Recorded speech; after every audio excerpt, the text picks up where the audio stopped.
नमस्कार बच्चों।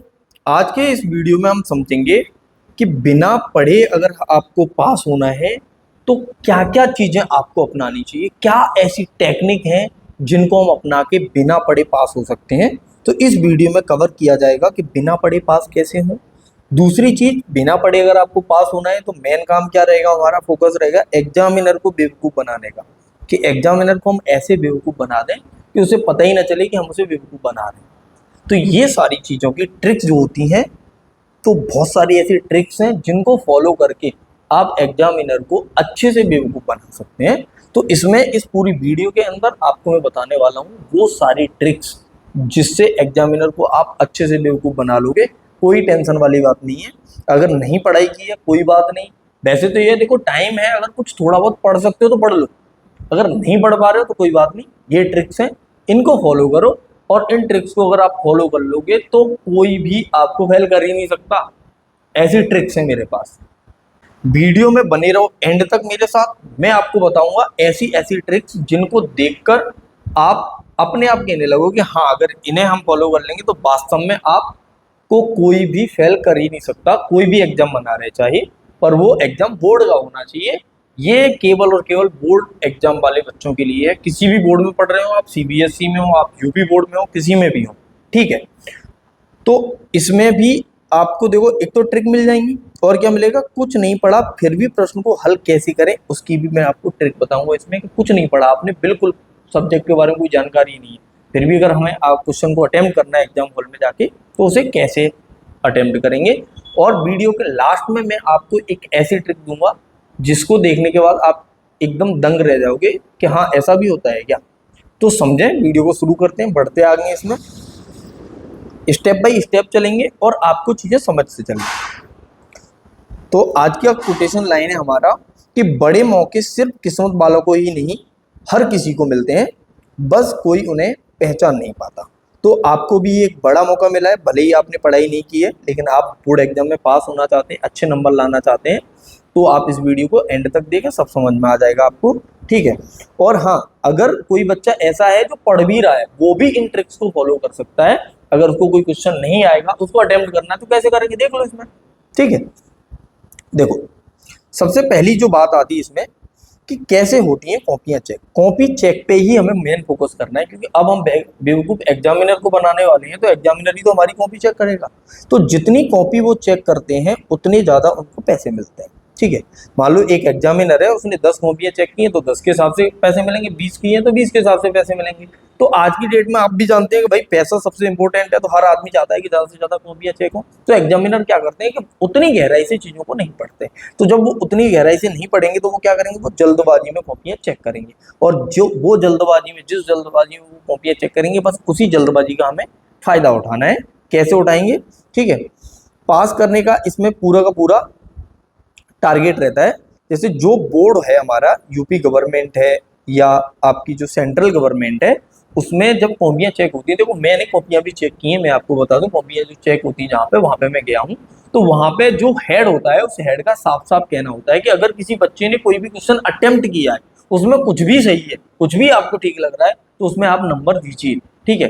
तो जो टीचर्स होते हैं उनका भी मेन टारगेट रहता है कि कैसे भी करके बच्चे को पास करा दें। तो ये गवर्नमेंट का ही रूल है भाई, ठीक है। इसीलिए जैसे आप 10th में देखोगे तो आपको मार्क्स मिल रहे हैं इंटरनल, क्यों मिल रहे हैं, क्योंकि वो चाहते हैं कि आप पास हो जाए, हर आदमी चाहता है आप पास हो जाए। तो वो पास होने के लिए क्या है कि हमें कॉपी में कुछ लिखना पड़ेगा, और कॉपी में क्या लिखें वो मैं आपको सिखाने वाला हूँ आज, ठीक है। सबसे बड़ी चीज रहती है हमारी हैंड राइटिंग। तो इसमें मैं आपको ये भी बताऊंगा हैंड राइटिंग इंप्रूव कैसे करनी है, और handwriting major role play करेगी आपकी नंबर लाने में। अगर आपकी हैंड राइटिंग अच्छी है और कुछ नहीं आता तब भी आप अच्छी परसेंट बना सकते हैं, ठीक है। और अगर आप चैनल पे नए हैं तो चैनल को बेटा सब्सक्राइब जरूर कर देना, वीडियो पसंद आए तो लाइक कर देना, ना भी आए तो भी लाइक कर देना, क्योंकि भाई इतनी शानदार ट्रिक्स हर कहीं तो मिलेगी नहीं, आपको यहाँ मिल रही है। तो इस वीडियो को एक बार लाइक जरूर कर दो, अभी कर दो लाइक, इसी समय जब हम आगे बढ़ेंगे तो वीडियो को लाइक करने के बाद बढ़ेंगे। और कमेंट करके जरूर बता देना कि हाँ आपको इसमें से दी गई ट्रिक्स अच्छी लगी हो तो कमेंट कर देना, ठीक है। वीडियो को ज़्यादा से ज़्यादा शेयर कर दो, जितने लोगों के पास पहुंचेगी उतना अच्छा है भाई। आप, अब मैं आपका भला कर रहा हूं तो क्या आप किसी और का भला नहीं कर सकते, शेयर करो वीडियो को। अब देखो इसमें एक वैधानिक चेतावनी है वीडियो को शुरू करने से पहले, कि इसमें बताई जाने वाली ट्रिक तभी काम आएगी जब आप उन्हें वैसे ही यूज करें जैसे मैं आपको समझा रहा हूं। अगर आप वैसे फॉलो नहीं करेंगे, केवल ट्रिक को जल्दी जल्दी में देख लेंगे और चीज़ों का ध्यान नहीं रखा, तो ये सारी ट्रिक जो होंगी ना वो फेल हो जाएंगी। बहुत ट्रिक है मेरे पास, बहुत बताने वाला हूँ मैं। तो you have patience and watch till and, and तक देखेंगे और एंड वाली ट्रिक को बिल्कुल मिस नहीं करेंगे, वो जरूर देखेंगे। तो पहली ट्रिक पे आते हैं हम।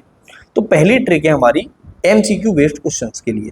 देखो जो एमसीक्यू बेस्ड क्वेश्चंस होते हैं उसमें क्या होते हैं कि 4 हमें ऑप्शन दिए होते हैं, जैसे ए बी सी डी, इस तरह से 4 ऑप्शन दिए होंगे, उन 4 में से कोई एक सही होता है। तो आपको करना क्या है कि सबसे पहला काम है कि आप किन्हीं 2 ऑप्शंस को इसमें से कट कर दो कैसे भी करके। जैसे आपने देखा ये क्वेश्चन है, भले ही आपको सॉल्व करना नहीं आ रहा है, वैसे मैंने इजी क्वेश्चन लिया, आप सॉल्व भी कर सकते हैं। तो अगर ये आपको सॉल्व करना नहीं आ रहा है, ये मान लेते हैं हमें नहीं आ रहा, तो हम क्या करेंगे, कोशिश करेंगे कैसे भी करके हम इसमें से कोई 2 ऑप्शंस को कट कर पाए। जैसे यहाँ x + 1 = 0 दिया है, तो 2 कभी नहीं आ सकता है, तो 2 को हटा दो। ठीक है, ऐसे 0 भी नहीं आ सकता क्योंकि 1 है, तो इससे भी हटा दो। अब इन दोनों में से कोई एक वैल्यू हो सकती है, या तो 1 होगी या -1 होगी।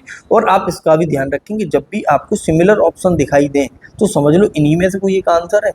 ये बोर्ड की ट्रिक मैं बता रहा हूँ आपको, कि जो सेम सेम हो, जैसे 1 + 1 - है, तो आप समझ जाओ इन दोनों में से कोई एक आंसर आएगा।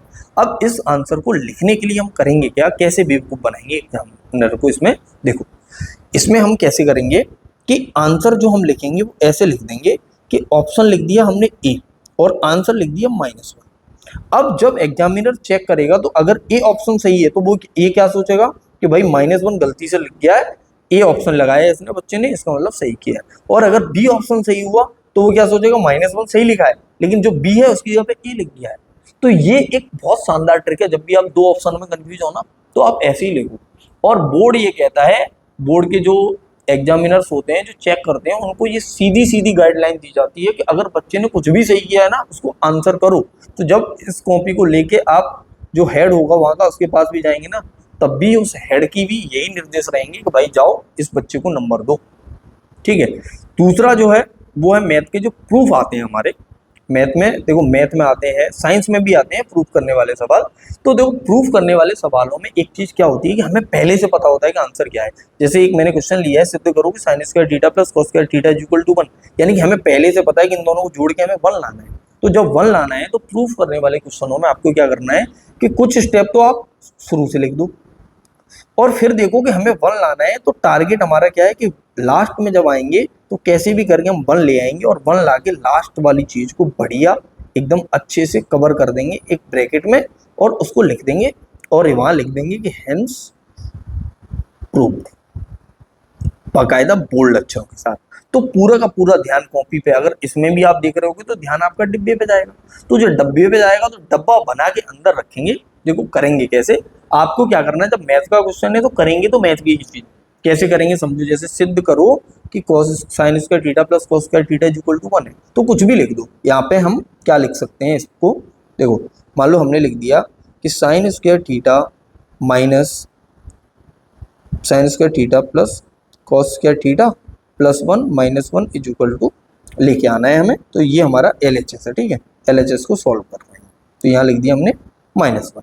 अब हम लिख देंगे आगे, कुछ भी लिख रहा हूँ मैं, ऐसा कुछ नहीं है कि ये मुझे पहले से पता हो, ये तो मैं ऐसे ही लिख रहा हूँ। ठीक है, cos² θ -1, बीच में प्लस का साइन लगा देते हैं। ठीक है, अब यहाँ से आगे हम क्या कर सकते हैं कि 1 - cos² θ +1 + cos² θ +1। ठीक है, अब यहाँ से cos² θ से cos² θ कट जाएगा। अब हमें इसका ध्यान रखना है, देखो कि यहाँ पे ये जो प्लस का है एक 1 हमें हटाना पड़ेगा। तो यहाँ पे कर लेते हैं इसको, ये -1 था ही पहले से, तो माइनस ही रहेगा। ठीक है, अब यहाँ पे cos² θ से cos² θ को काट देंगे और एक 1 से एक 1 काट देंगे और यहाँ पे आ जाएगा हमारा 1 और यहाँ हम लिख देंगे सो sin² θ + cos² θ = 1 और इसे बढ़िया अच्छे से डब्बे में बंद कर देंगे, स्टार लगा देंगे बढ़िया कलर्ड पेन से और लिख देंगे प्रूव्ड।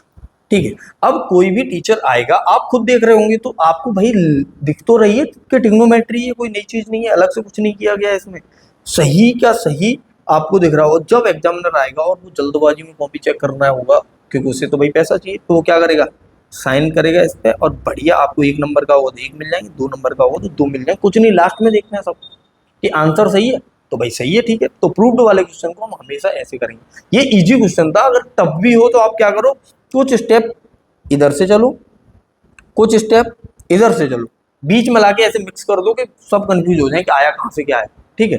ये करना है आपको। अगली ट्रिक मैं बता रहा हूँ आपको, इसमें एग्जामिनर की मेंटलिटी को समझना है। एग्जामिनर की मेंटलिटी क्या है, वही जो मैंने आपको बता दी कि उसकी मेंटलिटी है आपको पास करने की, उसकी मेंटलिटी है खुद पैसे कमाने की, और उसकी मेंटलिटी है कि कैसे भी करके कभी दोबारा रीचेक किया जाए तो हमारे पास कोई वो ना आ जाए, बैठ जाए, कमेटी ना बैठ जाए। तो वो क्या करेगा, ज्यादातर केस में वो नंबर देता है। और तुम्हें भी पता है कि कमेटी कब बैठेगी, जब नंबर नहीं दिया जाएगा। नंबर देने पे कोई कमेटी नहीं बैठ रही है। अगर आपको कोई फ्री के 10 नंबर दे दे तो आप उसको दोबारा चेक करवाने जा रहे हो कि भाई मेरे 10 नंबर तो आने ही नहीं थे, कैसे आ गए, तो वो तो कोई करेगा ही नहीं। तो समझो बात को इसको। अगली ट्रिक तीसरी है, बिलीव इन अदर्स। ये देखो कब करना है, ये अच्छी ट्रिक है, समझे। जब दूसरों पे भरोसा करना है वो कब करना है, जैसे हमें आ तो कुछ रहा नहीं है तो हम क्या करेंगे, हम दूसरों पे भरोसा करेंगे। जो भी हमारे आजू बाजू में बैठे होंगे तो हम उनकी कॉपी में से नकल करेंगे, टीपेंगे। कैसे टीपेंगे कि भाई कुछ भी हमें मिल रहा है, अपनी कॉपी का लास्ट वाला पेज ओपन कर लो और जो भी मिल रहा है उसको जल्दी जल्दी लिख लो। जैसे यही वाला प्रूफ अगर आपको कहीं से मिल जाता है देखने को तो कॉस स्क्वायर थीटा, और जो उसने 2-4 स्टेप लिखे हुए हैं उनको फटाफट फटाफट उनको लिख लो। और लिखने के बाद उन स्टेप्स को फिर अब जब आप अपनी कॉपी में लिख रहे होंगे तो अब दोबारा, ये हो गया हमारा रफ वर्क। जब हम टीपेंगे तो रफ कार्य करेंगे, फिर अच्छी राइटिंग में बाकायदा अपने उस क्वेश्चन को क्वेश्चन नंबर डालेंगे और फिर उसके बाद लिखेंगे अच्छे से। भले ही उस बच्चे को जिसकी में से आपको देख के लिख रहे हो उसको नंबर ना मिले, पर अगर आपने अच्छे से लिखा होगा तो आपको नंबर जरूर मिलेगा, क्योंकि सबसे इंपॉर्टेंट रोल राइटिंग का होता है, उस कॉपी को प्रेजेंट करने का होता है। हम तो जान ही रहे भाई अपनी कॉपी लेके, कॉपी ही जा रही है हमारी, तो वहां एग्जामिनर देखेगा तो नंबर आपको तब देगा जब ये चीजें वो देखेगा। तो जब आपको कुछ ना आ रहा हो तो दूसरों पे भरोसा ज्यादा करो अपने से ज्यादा, क्योंकि हमें तो वैसे भी कुछ नहीं आ रहा। तो इस तरह से आप सीख सकते हो, इस तरह से आप लिख सकते हो अपने एग्जाम में, ठीक है। और अगर इस टाइम पे जब आप इधर उधर देख रहे हैं, एग्जामिनर आपको देख रहा है, डांट रहा है, तो सॉरी सर बोलने में कोई बुराई नहीं, सॉरी सर बोल दो। जो भी इन्विजिलेटर होता है रूम में उससे सॉरी बोलने में क्या बुराई आ रही है, बोल दो सॉरी, सॉरी सर अब नहीं देखूंगा, फिर वापस वहीं बैठ जाओ और थोड़ी देर बाद जैसे ही वो आपसे ध्यान उठाए वापस अपनी प्रक्रिया पे फिर लग जाओ, ठीक है। चौथी ट्रिक है हमारी, इम्प्रूव योर हैंड राइटिंग। ये मैं आपको शुरू से बोलता आ रहा हूँ, इस वीडियो में भी बोलता आ रहा हूँ कि हैंड राइटिंग जरूर सुधार लें। और हैंड राइटिंग सुधारने के लिए आपको कुछ नहीं करना है, आपको क्या करना है कि जैसे अगर आप हिंदी में देखोगे तो जो अ इ ई होते हैं उनको वैसे ही बनाइए जैसे वो बनते हैं। अगर आप वैसे बनाने की कोशिश करें, जैसे ई कई लोग ऐसे बना देते हैं, ऐसे मत बनाओ, जैसे बनती है ई वैसे बनाइए। ABCD को प्रैक्टिस करो कि ABCD जैसे लिखी जाती हैं उन्हें वैसे ही लिखो, और जो हमारी लाइन होती है उससे बाहर नहीं जानी चाहिए चीज़ें, बाहर जाएंगी तो वो गंदी लगती है। तीसरा काम क्या करना है कि देखो लिख तो आप वैसे भी गलत ही रहे हो, मैं आपको बता दूं, कोई सही तो लिख नहीं रहे हो। जब नकल कर रहे हो या बना के लिख रहे हो गलत ही लिख रहे हो, तो कोई काटा पीटी नहीं करेंगे, कोई भी कटिंग नहीं होनी चाहिए कॉपी पे। जैसे अगर गलत लिख गया, आपको लग रहा है कि आप लिख रहे थे बोलने और वो लिख गया बेचने, तो बेचने लिखा रहने तो काटेंगे नहीं उसको। जैसे ही आप पेज पे ऐसे करके काट देते हो ना, ये समझ लो कि पूरे के पूरे पेज पे पूरा ध्यान यहाँ जाता है, और जैसे ही एग्जामिनर का ध्यान आया आपके क्वेश्चन को पढ़ने पर तो वो क्वेश्चन पढ़ लेगा और उसको काट देगा। इसलिए हम ये गलती बिल्कुल नहीं करेंगे, कोई ओवर राइटिंग नहीं, कोई कटिंग नहीं, कुछ नहीं, बिल्कुल बाकायदा बोल्ड अक्षरों में बढ़िया बढ़िया लिखेंगे, ठीक है। चौथी ट्रिक है आपकी डेफिनेशन लिखने की। देखो डेफिनेशन लिखने के लिए हमें कोई ना कोई शब्द दिया जाएगा, आपको क्या करना है, उस शब्द पर फोकस करना है कि वो शब्द क्या कह रहा है। उस शब्द को देखते हुए फिर उस शब्द का यूज करते हुए हम डेफिनेशन लिखेंगे। जैसे मैंने यहाँ पे एक एग्जांपल लिया है कि राष्ट्रवाद किसे कहते हैं, तो हमें क्या करना है, पहले कोशिश करेंगे कि राष्ट्रवाद को तोड़ लो, ठीक है। अब मान लेते हैं कि इसके बारे में हम राष्ट्रवाद के बारे में कुछ नहीं जानते, तो हम ये तो जानते हैं कि ये दो शब्दों से मिला है, एक राष्ट्र प्लस वाद। तो इस राष्ट्र और वाद दोनों को मिला के हम करेंगे राष्ट्रवाद को, ठीक है। तो मैं इसका आंसर अगर लिख के बताऊं आपको तो आप खुद देखोगे कि देखो मैंने क्या लिखा, मुझे नहीं पता राष्ट्रवाद क्या होता है, उस हिसाब से हम लिख रहे हैं, ठीक है। तो राष्ट्रवाद किसे कहते हैं कि राष्ट्रवाद हिंदी भाषा का एक बहुत ही महत्वपूर्ण शब्द है। यदि राष्ट्र में वाद और लग जाए तो ये राष्ट्रवाद बन जाता है। यहाँ वाद का अर्थ वादे से है, अर्थात हम अपने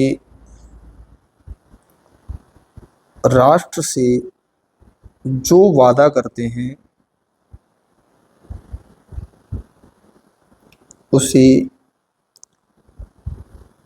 राष्ट्रवाद कहते हैं। अब इसमें चाहो तो आप एक कोई ऐसा वर्ड यूज कर दो जो किसी को पता ही ना हो, ठीक है। राष्ट्रवाद की खोज सर्वप्रथम, अब इसमें जैसे कि कोई महान दार्शनिक आपको याद आ रहा हो, ठीक है, जैसे सुकरात है, सर्वप्रथम सुकरात ने की। अब जो एग्जामिनर आपका आया है उसे भी नहीं पता होगा भाई सुकरात ने राष्ट्रवाद की खोज की थी कि नहीं की थी, वो भी कंफ्यूजन में है कि राष्ट्रवाद की क्या मालूम की हो, ठीक है। तो ये हमारा राष्ट्रवाद की मैंने डेफिनेशन लिख दी, बढ़िया अच्छी सी राइटिंग में अगर ये लिखी होगी तो कौन ऐसा व्यक्ति है जो राष्ट्रवाद की इस डेफिनेशन को पूरी पढ़ने वाला है आपकी को, किसी के पास इतना टाइम नहीं है, बस राइटिंग अच्छी है, बढ़िया चेक करेगा और नंबर दे देगा आपको, ठीक है। तो इस तरह से डेफिनेशन आपको बनानी है, और डेफिनेशन बनाने के लिए आपको बहुत ज़्यादा विचार नहीं करना है कि क्या लिखे क्या नहीं लिखे, जो आपके मन में आ रहा है लिखते जाओ, रुको मत, बस राइटिंग अच्छी रखनी है आपको, ठीक है। छठवीं जो ट्रिक है कि पेपर से पेपर करने का तरीका है। जैसे जब कोई क्वेश्चन आपको समझ में नहीं आ रहा है और उसका हमें आंसर लिखना है, ठीक है, तो कुछ तो पैराग्राफ वाले आते हैं, तो पैराग्राफ वाले क्वेश्चनों में तो आपको कुछ करना ही नहीं है, पैराग्राफ से जो भी क्वेश्चन पूछा जा रहा है उसमें से ही पैराग्राफ की 2-4 लाइनें लिख दो, ठीक है। अब हमें कोई लॉन्ग आंसर लिखना है तो उस लॉन्ग आंसर में भी हम क्या करेंगे, अपने जो पेपर में जो जो चीज़ें दी जा रही हैं उन्हीं को कभी कोई लाइन लिख दी, कभी कोई लाइन लिख दी, कभी कोई लाइन लिख दी, और इस तरह से हम बढ़िया राइटिंग में पूरा जैसे एक पेज भर दिए और एक पेज भरने के बाद हमारा रुक गया। अब उसमें जो भी क्वेश्चन आया था वो कहाँ से लिखा हमने, पूरा पेपर से लिखा, कहीं से कुछ हमें पता ही नहीं। पेपर से ही पेपर करो, पर अटेम्प्ट जरूर करो। देखो जो भी क्वेश्चन दिया जाएगा उस क्वेश्चन को आपको अटेम्प्ट करके आना है। अगर आप अटेम्प्ट ही नहीं करके आओगे तो भाई सही कैसे होगा, सही तो तब होगा ना जब आप अटेम्प्ट करके आओगे, अटेम्प्ट करने के नंबर मिलते हैं। अब अटेम्प्ट ही नहीं करोगे तो खाली कॉपी पे एग्जामिनर आपको नंबर नहीं देने वाला है, तो आपको क्या करना है, उस कॉपी में कुछ ना कुछ लिखना है। बेवकूफ तो तभी बनेगा ना वो जब उसमें कुछ लिखा होगा, लिखा ही नहीं होगा तो बेवकूफ आएगा, सीधा खाली कॉपी देगा, काट देगा, चला जाएगा, आगे बढ़ जाएगा, ठीक है। और अच्छी बात है उसके लिए कॉपी बढ़ गई, तुमने कुछ नहीं लिखा। तो आप इस तरह से सजाएं कि कॉपी का हर एक जो भी क्वेश्चन दिया गया है हर एक क्वेश्चन आप सॉल्व करें, कोई क्वेश्चन छोड़ के ना आए, चाहे कैसे भी कुछ भी लिखना पड़े, भले ही क्वेश्चन ही हमें 2-3 बार एर फेर करके लिखना पड़े, कभी कोई शब्द आगे लिखते हैं, कभी कोई शब्द पीछे लिख दें, तो प्रश्न पत्र में ही इतना सारा मटेरियल लिखा होता है कि उसी को आप पढ़ के लिख दोगे तो भी आपका कम से कम 7-8 क्वेश्चन तो उसी में से सॉल्व हो जाएंगे, बनाने नहीं पड़ेंगे, उसी से बना लो आराम से बैठ के, ठीक है। तो ये भी आपको एक तरीका अपनाना है, ठीक। 7वीं ट्रिक है एग्जाम देते समय। देखो एग्जाम देते समय आपको क्या करना है कि जो भी आपके यार दोस्त होंगे, आपके यार दोस्तों में जो भी होशियार हो उन दोस्तों पे फोकस करें कि देखें वो आपके एग्जाम हॉल में बैठे हैं या दूसरे एग्जाम हॉल में बैठे हैं। तो एग्जाम देते समय कम से कम आप 2 से 3 बार वॉशरूम जाइए। क्यों जाइए वॉशरूम, कि अगर वॉशरूम में आते जाते टाइम आपको कोई भी टकरा जाता है तो जल्दी आने की कोई जरूरत है नहीं आपको, वहां से आप वहीं बैठिए। अब बात ये आती है 2 से 3 बार भाई जाने ही नहीं दे रहा कोई आपको, तो उस समय पे आप क्या करोगे, बढ़िया सा एक बहाना बनाओ। जैसे कि आप ये कह सकते हो कि आपको पथरी हुई है, पेट में पथरी है, इस पथरी की वजह से भाई मुझे जाना पड़ता है, रुक रुक के आती है हमारी, ठीक है। तो ये काम आप कर सकते हो। और क्या कर सकते हो आप, जब आप वॉशरूम में पहुंचोगे तो अपने उस फ्रेंड से, चाहे वो आपका फ्रेंड हो या ना हो, कोई भी बना रहे जो आपको वहां मिले, उससे कोई ना कोई क्वेश्चन पूछिए जो भी उस एग्जाम में आया हुआ है, तो वो क्वेश्चन का कोई भी थोड़ा भी चीज आपको बता दे, बाकी की चीज तो आप बनाने के लिए तैयार बैठी है, वही तो मैं सिखा रहा हूँ बनाना कैसे। थोड़ा भी जानकारी सही आपको मिल जाए उस जानकारी को ले आओ और ला के अपने क्वेश्चन 2-4 जो वहां से पूछ के आए उनको अटेम्प्ट कर दो। तो एग्जाम देते समय आपको ये ध्यान रखना है कि आप बार बार एग्जाम हॉल से निकलने की कोशिश करें। जितना आपके आजू बाजू से आपको मिल पा रहा है ठीक है, नहीं मिल पा रहा है बाहर से। अब इसमें मैंने कहीं भी आपको चिट रखने के लिए नहीं बोला है कि आप चिट रख के लेके जाएं। चिट रख के लेके जाओगे तो आप पकड़े जाओगे, उसमें मैं कुछ नहीं कर सकता। ये मेरी ट्रिक नहीं है। मेरी ट्रिक है कि हमें जो कुछ है वो बिना कुछ ले जाए, जो वहां मिल रहा है उसी को हथियार बनाएंगे, हथियार घर से नहीं लेके जाने। ठीक है, अब आते हैं अपनी बेस्ट ट्रिक पे आज की। देखो, जब आप इस वीडियो को देखते हुए आ रहे थे तो मैंने क्या देखा आपके अंदर, अगर आप यहाँ तक आए हैं 8वीं ट्रिक देख के, बेस्ट ट्रिक है, बहुत बढ़िया चीज बताने वाला हूँ मैं आपको। देखो, एक तो आपके अंदर पेशेंस है कि आप यहाँ तक वीडियो देखते हुए आए हो, आपके अंदर चीजों को सीखने की रुचि है, आपने देखो ये सारी ट्रिकें सीखी हैं। ठीक है, और सबसे बड़ी चीज है कि आप पास होना चाहते हो। तो महाराज जी, एक बात मैं आपको बता दूं कि जितनी भी ट्रिकें मैंने बताई हैं वो आप किस पर लगाने वाले हो। आप एक बहुत ही हाईली क्वालिफाइड जो टीचर है, जो पिछले 10-15 साल से पढ़ा रहा है, वो आपकी कॉपियां चेक करने जा रहा है, उसे सब पता है कि कौन कैसे बेवकूफ बनाता है। ठीक है, और मैंने जो वीडियो बताई है आपको, ऐसी हजारों ट्रिकें और मिल जाएंगी आपको यूट्यूब पर इनसे कुछ होने वाला है नहीं कि तुम्हें ये लग रहा हो कि इनको देख लेंगे और इनको देखने से हम एग्जामिनर को बेवकूफ बना देंगे। तो वो एग्जामिनर बेवकूफ बनेगा नहीं भाई। तो ये सब तो बेवकूफ़ी वाली बातें हैं। बढ़िया चीज़ तो ये रहेगी कि पेशेंस है आपके अंदर, ये गुण है कि आप पास होना चाहते हो, तो समय अभी समय रहते पढ़ लो, पास हो जाओगे, ठीक रहोगे। ठीक है, नहीं पढ़ोगे तो कुछ होने वाला है नहीं। आप कितना भी कुछ भी ट्रिकें देख लो, कोई भी देख लो, ऐसी हजारों वीडियो और देख लोगे, उन हजारों वीडियो को देखने की जगह आप पढ़ाई की वीडियो देखो ना। पढ़ाई की, अब इससे अच्छा तो ये है कि मैंने एक और आपके लिए वीडियो बनाई थी कि आप 95% अभी से आप पढ़ो तो कैसे लेके आओगे। उसमें मैंने आपको प्लानिंग बताई है बाकायदा। उस प्लानिंग को देखो और उसे फॉलो करो। वीडियो की लिंक मैं डिस्क्रिप्शन में डाल देता हूँ और बाद में भी लास्ट में भी आपको मिल जाएगी स्क्रीन पर, उसको देख लेना। वहां से आपको मिलेगा कि कैसे पढ़ना है। ठीक है, ये जो 20-25 मिनट आपने ये जो बर्बाद किए इस वीडियो को देखकर, ऐसे ही आप समय बर्बाद मत करिए। इससे अच्छा तो 20-25 मिनट की कोई और वीडियो देख लेते जिसमें इंपोर्टेंट क्वेश्चन दिए होते आपके बोर्ड एग्जाम के लिए। ठीक है, तो ऐसे काम चलने वाला नहीं है। आप पढ़ाई करिए बेटा, पढ़ाई पढ़ाई से काम चलेगा, समझो। ठीक है, तो ये ट्रिक ब्रेक कुछ नहीं है, ऐसा कुछ नहीं होता है। और हाथ जोड़ के मेरी आपसे विनती है कि आप पढ़ोगे तो ही पास होगे, बिना पढ़े कोई पास नहीं हुआ आज तक। और जो भी बिना पढ़े पास हुआ है वो नकल वकल से पास हो सकते हैं। ये ट्रिकें व्रिकें फॉलो करोगे तो कुछ होगा नहीं। बाकी एक चीज जाते जाते मैं आपको और बता दूं, सबसे इंपॉर्टेंट, कि ट्रिक काम करती हैं, चाहो तो फॉलो भी कर सकते हो। तो ट्रिक जो भी मैंने बताई है वो तब फॉलो करिए जब आप थोड़ा बहुत पढ़ के भी गए हो। ठीक है, उससे काम चल जाएगा। मिलते हैं नेक्स्ट वीडियो में। जय हिंद, जय भारत।